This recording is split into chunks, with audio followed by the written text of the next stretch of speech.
Welcome to all of you in Exam Guru. दोस्तों, इस video में हम लोग एयरफोर्स वाई ग्रुप एग्जाम 2023 के लिए रागा का एक कंप्लीट मॉक टेस्ट सॉल्व करने वाले हैं और यह मॉक टेस्ट आपके लेटेस्ट पैटर्न पर बेस्ड है। ऐसे ही डायरेक्ट क्वेश्चंस आपको एग्जाम में भी देखने को मिलेगा। इसका पीडीएफ मैंने टेलीग्राम ग्रुप पर डाल दिया है या फिर आप मेरे वेबसाइट से डाउनलोड कर सकते हो। दोनों ही लिंक डिस्क्रिप्शन बॉक्स में दिया गया है। आप पहले पूरा मॉक टेस्ट सॉल्व कर लो और फिर उसके बाद इसका पीडीएफ डाउनलोड करके खुद से एक बार इस पूरे टेस्ट को सॉल्व करने की कोशिश करना। और दोस्तों, हमारे साथ यहाँ पर भी आप सारे क्वेश्चंस का सॉल्यूशन करते चलो। लास्ट में कमेंट करके बताना कि आज आपने टोटल कितने क्वेश्चन सही किए हैं। इससे बाकी सारे स्टूडेंट कितने स्कोर कर पा रहे हैं, उनके बीच का कंपटीशन पता चल पाएगा और आपको भी यह आइडिया लगेगा कि और आपको कितने नंबर लाने के लिए मेहनत करने की ज़रूरत है। तो चलिए बिना टाइम स्पेंड किए आज का वीडियो स्टार्ट करते हैं। और ये रहा आज का आप सभी के सामने पहला क्वेश्चन। तो क्वेश्चन है कि दोस्तों कि इनमें से कौन जैन धर्म के संप्रदाय नहीं है। ऑप्शन है श्वेतांबर, दिगंबर, महासंगिका या फिर ए एंड बी। तो आपको जल्दी से कमेंट करके बताना है कि इनमें से कौन धर्म जैन धर्म के संप्रदाय नहीं हैं। दोस्तों देखिए, यहाँ पर क्वेश्चन में पूछा गया है जैन धर्म के संप्रदाय के बारे में, तो वो आपका महासंगिका नहीं है। इसके अलावा जो श्वेतांबरम है एंड दिगंबरम है, ये दोनों के दोनों रिलेटेड हैं आपके जैन धर्म से, इसलिए डी ऑप्शन करेक्ट आंसर है, ए एंड बी। नेक्स्ट है क्वेश्चन नंबर 2। प्रसिद्ध नवाल केवाड़ त्योहार निम्न में से किस राज्य के अंतर्गत आता है। दोस्तों, यह जो फेमस फेस्टिवल है यह मनाया जाता है आपके ओडिशा राज्य में। दैट मीन्स कि ऑप्शन सी इस क्वेश्चन का करेक्ट आंसर है। इसके बाद तीसरा क्वेश्चन देखिए क्या है, राज्यसभा की अवधि कितनी होती है। तो देखिए दोस्तों, जो राज्यसभा है ना, इसका कार्यकाल होता है टोटल 6 वर्षों का। Option number B correct answer है और यह क्वेश्चन 2022 में एयरफोर्स वाई ग्रुप एग्जाम में ऑलरेडी पूछा जा चुका है। इसके अलावा आपको लोकसभा का टेन्योर याद रखना है कि लोकसभा का जो टेन्योर है वो 5 सालों के लिए होता है। नेक्स्ट है क्वेश्चन नंबर 4। निम्न में से किस भारतीय नदी का तिब्बत में स्रोत नहीं है। तो देखिए दोस्तों, जो तिब्बत से निकलती है नदियां, ये है आपकी सिंधु, सतलज और ब्रह्मपुत्र। गंगा जो नदी है दोस्तों, यह निकलती है आपकी गंगोत्री से, ठीक है। यानी कि यहाँ पर बी ऑप्शन इस क्वेश्चन का करेक्ट आंसर है। अगला क्वेश्चन है क्वेश्चन नंबर 5। अंतर्राष्ट्रीय न्यायालय यानी कि इंटरनेशनल कोर्ट ऑफ जस्टिस, इसका मुख्यालय कहाँ स्थित है। तो दोस्तों, इंटरनेशनल कोर्ट ऑफ जस्टिस का मुख्यालय स्थित है द हेग में, यानी कि बी ऑप्शन इस क्वेश्चन का करेक्ट आंसर है। इसके बाद अगला क्वेश्चन है 6 नंबर। 2020 के लिए साहित्य में नोबेल पुरस्कार से किसे सम्मानित किया गया था। देखिए दोस्तों, कई बार क्या होता है ना कि आपके एयरफोर्स एग्जाम में आपके करंट ईयर से पिछले 1-2 सालों के क्वेश्चन भी पूछ लिए जाते हैं जो बहुत ही ज़्यादा फेमस थी। तो ऐसे में आपको जब भी मॉक टेस्ट करवाऊंगा तो 1-2 ऐसे क्वेश्चन आपको मैं डाल दूंगा जो कि आपके 2021 से रिलेटेड होंगे। तो इसके लिए आप सभी लोग टेंशन मत लेना कि पुराने करंट अफेयर्स में आपको क्यों सॉल्व करवा रहा हूँ। देखिए, 2020 में साहित्य में नोबेल पुरस्कार से किसे सम्मानित किया गया था। तो यह पुरस्कार मिला था लुईस ग्लूक को, यानी कि ऑप्शन बी इस क्वेश्चन का करेक्ट आंसर है। इसके बाद अगला क्वेश्चन है 7 नंबर। विश्व डाक दिवस प्रत्येक वर्ष किस तिथि को मनाया जाता है। The world post day is observed every year on which day. तो यह मनाया जाता है दोस्तों 9 अक्टूबर को। ऑप्शन नंबर डी इस क्वेश्चन का करेक्ट आंसर है। यहाँ पर दोस्तों टोटल आपके 7 क्वेश्चन है जीके के। अब नेक्स्ट हम देखेंगे आपके मैथ के क्वेश्चंस। तो मैथ का क्वेश्चन यहाँ पर है क्वेश्चन नंबर 8। 14 सेंटीमीटर वाले भुजा के समबाहु त्रिभुज का क्षेत्रफल क्या होगा। एक इक्विलैटरल ट्रायंगल है जिसका साइड का मेजरमेंट है 14 सेंटीमीटर। आपको बताना है कि इस इक्विलैटरल ट्रायंगल का एरिया क्या होगा। तो इसके लिए दोस्तों आप सभी को इक्विलैटरल ट्रायंगल का एरिया पता होना चाहिए। इक्विलैटरल ट्रायंगल का एरिया होता है √3/4 और ए का स्क्वायर। यहाँ पर दोस्तों यह जो आप ए देख रहे हो यह आपका इक्विलैटरल ट्रायंगल का साइड का वैल्यू है। तो इस इक्वेशन में हम लिखेंगे सारे डेटा को। सबसे पहले √3/4 है और इंटू ए का स्क्वायर, ये हमारा 14 सेंटीमीटर है, यानी कि हम इसे लिख देंगे 14 × 14। अब कैंसिल करोगे अगर आप इसे, तो कैंसिल करने पर देखो कैसे कैसे होगा। ये कैंसिल होगा 2 टाइम्स, ये कैंसिल होगा 7 टाइम्स, ये कैंसिल होगा फिर से 7 टाइम्स। 7 × 7 49 और 49 × √3 क्या हो जाएगा 49√3। दैट मीन्स कि दोस्तों यहाँ पर इस इक्विलैटरल ट्रायंगल का जिसका साइड 14 सेंटीमीटर है, एरिया होना चाहिए 49√3 सेंटीमीटर। और दोस्तों यह जो क्वेश्चन है ना इक्विलेटरल ट्रायंगल का, 2019 में मैंने पेपर दिया था एयरफोर्स वाई ग्रुप का, तो उस समय भी मेरे शिफ्ट में बिल्कुल सेम टाइप के क्वेश्चन पूछ लिए गए थे। इक्विलेटरल ट्रायंगल का साइड दिया गया था और डायरेक्ट हमसे पूछा गया था कि इसका एरिया क्या होगा। तो ऐसे जितने भी डायरेक्ट क्वेश्चन बन रहे हैं या फिर मैं आपको रागा के मॉक टेस्ट में करवा रहा हूँ, या तो आप उसे नोट डाउन करते जाना या फिर अच्छे से बिल्कुल एक्सप्लेनेशन समझ लेना, जिससे कि फ्यूचर में अगर आपके एग्जाम में क्वेश्चन पूछा जाए तो आपको प्रॉब्लम ना हो। चलिए अब आगे बढ़ते हैं। अगला क्वेश्चन हमारा है question number 9। 56 plus 6 into 4.5 minus 2.5 into 5 का वैल्यू क्या होगा। अब देखो इस तरह के क्वेश्चंस आपके एयरफोर्स के एग्जाम में क्यों पूछे जाते हैं। क्वेश्चन तो देखकर काफ़ी इजी लग रहा होगा, हर कोई सॉल्व कर सकता है, लेकिन ऐसे क्वेश्चन को अगर आप सॉल्व करोगे तो थोड़ा टाइम आपको लग सकता है पॉइंट की वजह से। तो आपके टाइम को कंज्यूम करने के लिए एक दो ऐसे क्वेश्चन डाल दिए जाते हैं पेपर में। इसका प्रैक्टिस आपको अगर करना है तो आप डेली बेसिस पे ऐसे इक्वेशन वाले 10 क्वेश्चन अभी से लेकर एग्जाम तक सॉल्व करना स्टार्ट कर दो।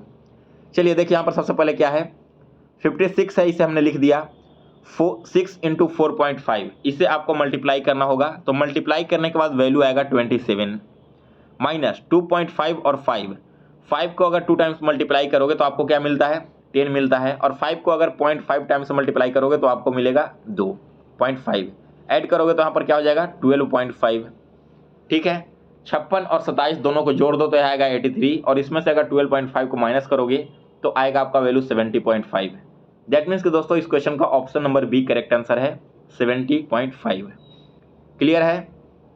चलिए आगे बढ़ते हैं अगले क्वेश्चन की ओर। तो नेक्स्ट है हमारा क्वेश्चन नंबर 10।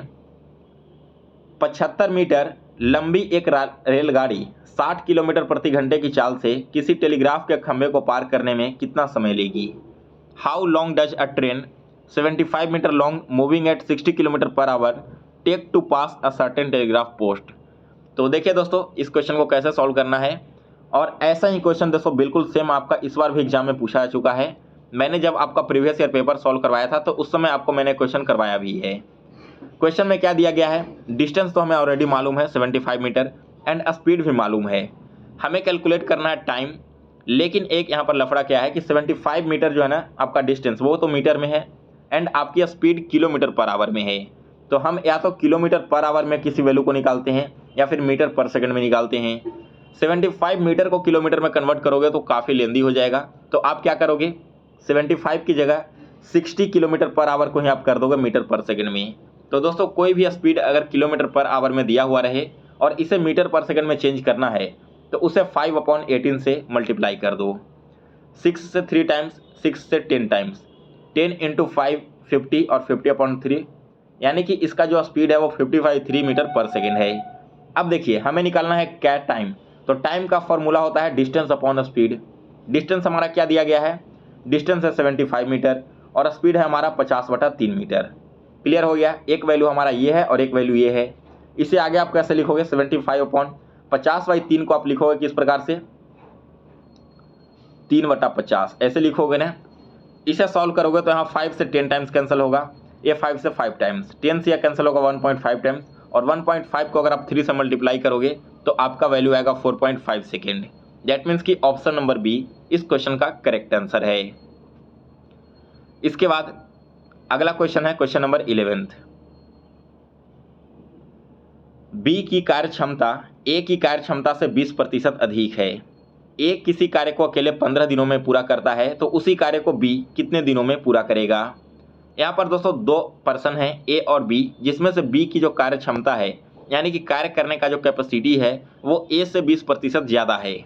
इसका कहने का मतलब क्या है कि मान लो कि ए अगर एक दिन में टोटल 10 यूनिट काम खत्म कर देता है तो बी जो है इससे 20% ज़्यादा काम खत्म करेगा, और 10 का 20% ज़्यादा कितना हो जाता है, 12 हो जाता है। कैसे निकालोगे, तो 10 का आप 20% पहले निकाल लो तो यह आपका 2 आ जाएगा, और इसको 2 में ऐड कर दोगे तो यही आपका हो जाएगा ना 20% ज़्यादा 12।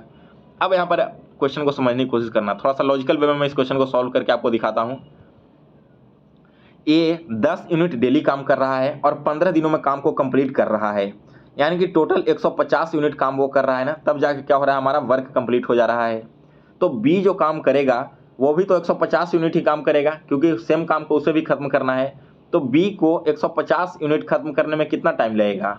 अगर वह एक दिन में 12 यूनिट कर रहा है तो टोटल कितना दिन लग जाएगा, 3 से 4 बार में कैंसिल होगा और 3 से ये 50 बार में। 4 और 50 को आप यहाँ पर डिवाइड करोगे तो आपका वैल्यू आएगा 12.5 डेज, यानी कि ऑप्शन नंबर ए इस क्वेश्चन का करेक्ट आंसर है। इसके बाद अगला क्वेश्चन देखते हैं, क्वेश्चन नंबर 12 है। 12th क्वेश्चन देखिए क्या कह रहा है कि एक अभिकर्ता एक टीवी खरीदता है जिसकी अंकित मूल्य 10,000 रुपये है और उसे क्रमशः 10% और 20% की लगातार छूट मिलती है। वह क्रय मूल्य का 10% इसके परिवहन में खर्च करता है, तो उसे यह टीवी किस कीमत पर बेचनी पड़ेगी जिससे कि उसे 10% का मुनाफा हो। क्वेश्चन आपने पढ़ लिया। यहाँ पर मैं थोड़ा सा जूम कर देता हूँ इसे, हो सकता है आपकी हिंदी लैंग्वेज यहाँ पर नहीं दिख रही हो। देखिए, एक एजेंट है जिसने एक टीवी खरीदा, कितने में? 10,000 रुपये में। टीवी खरीदने के बाद एक बात का ध्यान रखना, लिस्टेड प्राइस है 10,000 रुपये, ठीक है, यहाँ पर खरीदा नहीं 10,000 रुपये में। जो मार्केट प्राइस है टीवी का वो है 10,000 और इसमें पहला डिस्काउंट 10% का है, यानी कि डिस्काउंट करने के बाद जो दाम रहा होगा वो 90% बच गया होगा। अब ये अपने आप में 90% क्या हो जाएगा? कंप्लीट हो जाएगा और इसमें फिर से 20% का डिस्काउंट दे दिया गया है, यानी कि अब जो आपका अमाउंट बचा होगा वो 80% बचा होगा। यहाँ तक सभी को बात समझ में आ गई? जिन लोगों को नहीं समझ में आया है, मैंने परसेंटेज के चैप्टर अपलोड कर रखा है, आप एक बार उस लेक्चर को जाकर देख लेना। ये मैंने 90 एंड 80 कैसे लिखा आपको बिल्कुल समझ में आ जाएगा। इसे सॉल्व करोगे तो 2 शून्य से 2 शून्य, 2 शून्य से 2 शून्य, 9 × 8 72 और यहाँ पर 2 शून्य एक्स्ट्रा हैं इसके, तो दोनों शून्य हमने लगा दिया। यानी कि दोस्तों उस एजेंट ने टीवी को 2 डिस्काउंट पाने के बाद 7200 रुपये में बाई किया। अब क्या कह रहा है कि 7200 का 10% इसके परिवहन पर, यानी कि गाड़ी से ढोकर लाने में वो खर्च करता है। यानी कि उसे जो टीवी है वो एग्जैक्ट 7200 में तो नहीं पड़ा होगा, गाड़ी का खर्चा भी तो उसे खुद ही देना है ना। तो 7200 का 10% क्या होता है? इसका 10% हो जाएगा 720, यानी कि दोस्तों टोटल जो उसे टीवी का दाम पड़ा वो 7200 प्लस 720, दैट मीन्स कि कितना पड़ गया? 7,920 रुपया। क्वेश्चन में कहा गया कि वो टीवी को 10% प्रॉफिट पर बेचना चाहता है, तो कितने में बेचिए। जो यह है दोस्तों आपका 7920, यह अपने आप में कितना है? 100% होगा कि कोई भी ऑब्जेक्ट अपने आप में क्या है? 100% होता है। हम इसे 10% ज़्यादा पर बेचना चाहते हैं, यानी कि अब जो इसका हम दाम निकालना चाहते हैं वो 110% का निकालना चाहते हैं। यही आपका कहता है ना इक्वेशन के अनुसार। तो यहाँ से दोनों शून्य कैंसिल हो गया, 792 को 11 से मल्टीप्लाई करोगे तो आपका जो वैल्यू निकल कर आएगा यहाँ पर वो होगा 8712।